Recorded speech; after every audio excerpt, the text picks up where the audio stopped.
beautiful friends, and welcome back to another episode of the Live Free Lifestyle.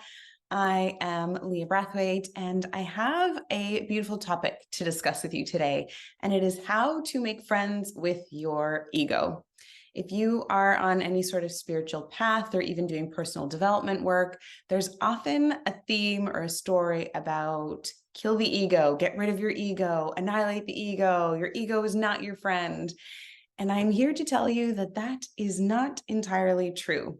Your ego can actually be your amigo if you realize that it is not the real you. So first and foremost, let's define what your ego is. Your ego is the construct of thoughts and beliefs that make up the separate identification that you call yourself, but it is not actually the real you. Your ego is made up of a lot of programs, a lot of conditions, a lot of thoughts, and a lot of beliefs, but it is not the essence of who you truly are. Your soul, or the consciousness, the awareness that you are, that is animating your physical form, is your true essence. And it is beyond the ego. It is beyond time. It is beyond physical space. It is beyond the beyond. It is what is connected to the entirety of the universe. That is the real you. But the individualized expression of that is contained within a body. It has its own personalized mind, and that personalized mind is what creates your ego.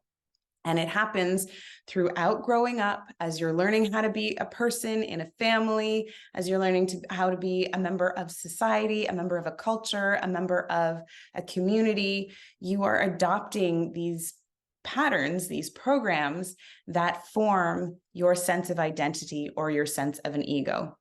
And your ego is not a bad thing. We need to have some sort of individualization. We need to have an identity that we'd be able to sign checks with, that we're able to interact with other people with. So your ego is not actually a bad thing.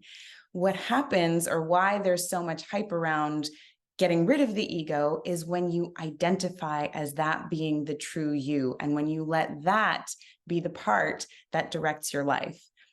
When you connect to the truest part of yourself, to your soul, and you let that guide your way, it will lead you to a life beyond your wildest dreams, and it will take you to places you never even imagined, beyond what your mind or what your ego can perceive. But your ego, because it's attached to your mind, is only focused on survival. It is not concerned with thriving. It is not concerned with expanding into your greatest self. It really just wants to keep you in this identity that you've created for yourself, the small little box that feels safe and comfortable. So to transcend the ego, or to go beyond the ego, you first have to understand its role, that it is only there to protect you. It is really only looking out for your greater good. But it's like giving scissors to a kid. If you let it run wild, it will destroy you. It will hurt you. It will not have your best interest at heart, because it's simply trying to keep you contained in this small place. It doesn't have the rules of engagement for the greater perspective of the world. So make your ego your friend. And how do you do that? By getting to know how your mind works. This is why meditation is so often touted as the number one way to come into alignment, the best way for you to feel at peace, to understand your true nature, and to really live a more fulfilled life. Because in those moments of meditation, when your mind quiets and your ego is silent, you get to experience the truth of who you really are.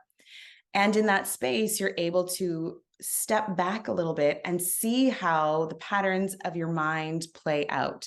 The more you know your mind, the more you understand your ego, the more you can befriend it and put it in its place. It is there to support and serve the expansion of your soul, but it is not there to run the show.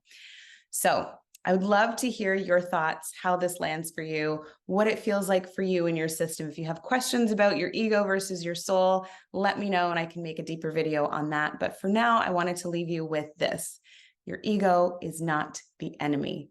You just have to get to know it, understand it, and recognize that it is not the one that should be running the show. Your true self, your soul, the real you, is the one that should be in charge. So we'll talk more about that in upcoming videos. But in the meantime, I'm sending you off with so much love, and I'll see you in the next video.